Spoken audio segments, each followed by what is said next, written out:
গাছটা এখন নিজের হাতে রাখুন, আসেন তো। হ্যালো গাইস, আসসালামু আলাইকুম, শুভ নববর্ষ।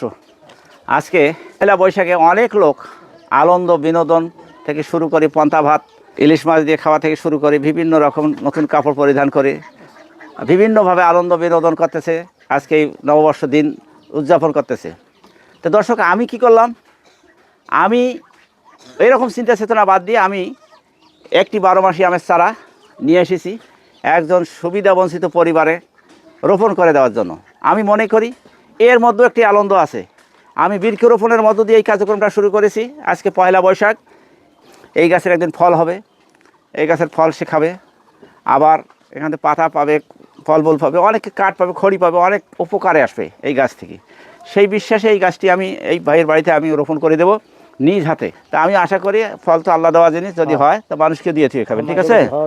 আচ্ছা, তাহলে আমি গাছটা এখন রোপণ করে দেবো। তো দর্শক, আপনারা দেখুন, আমি গাছটা এখন নিজের হাতে রোপণ, আসেন তো।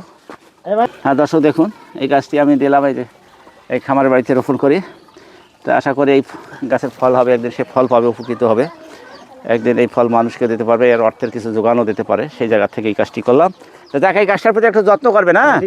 হ্যাঁ দর্শক, আপনাদের যদি এই ভিডিওগুলি ভালো লাগে তো বেশি বেশি করে লাইক কমেন্ট শেয়ার করে অন্য কাউকে দেখা সুযোগ করে দেবেন। এতে হয়তো আপনার শেয়ারের মাধ্যমে আরেকটি লোক এই ধরনের কাজগুলো আগ্রহী হবে।